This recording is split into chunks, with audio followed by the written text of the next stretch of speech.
এই যে রমজান মাস সামনে আসে, দেখে নিয়েন বহু ব্যবসায়ী তাহাজ্জুদ পড়বে, তারাবিও পড়বে, মসজিদে গিয়ে ফটর ফটর করা শুরু করবে, লাইট নাই কেন, এসি নাই কেন, ফ্যান চলে না কেন, বড় বড় কথা। সারা বছর তো মসজিদ আসে নাই, তারাবি নামাজে আসবে।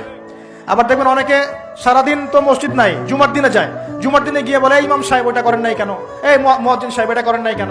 আছে না এমন লোক?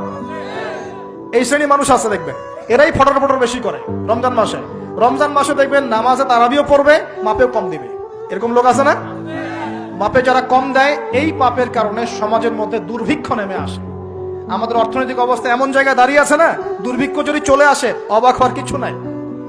দুর্ভিক্ষ চলে আসলে আপনার অবাক হতে পারেন, আমি অবাক হব না। এমন একটা জায়গায় দাঁড়িয়ে আছে, এমন একটা জায়গায় দাঁড়িয়ে। এবং রমজান, এই রমজান মাসে এমনি তো দ্রব্যের দাম বেড়ে যায়, এবার যার কি হবে আল্লাহ ভালো জানে। আমার মনে হয়, আমার ভয় হয়, একদম নিম্নবিত্ত মানুষ যারা এবার রোজা রেখে ইফতার যখন করবে তখন হাত তুলে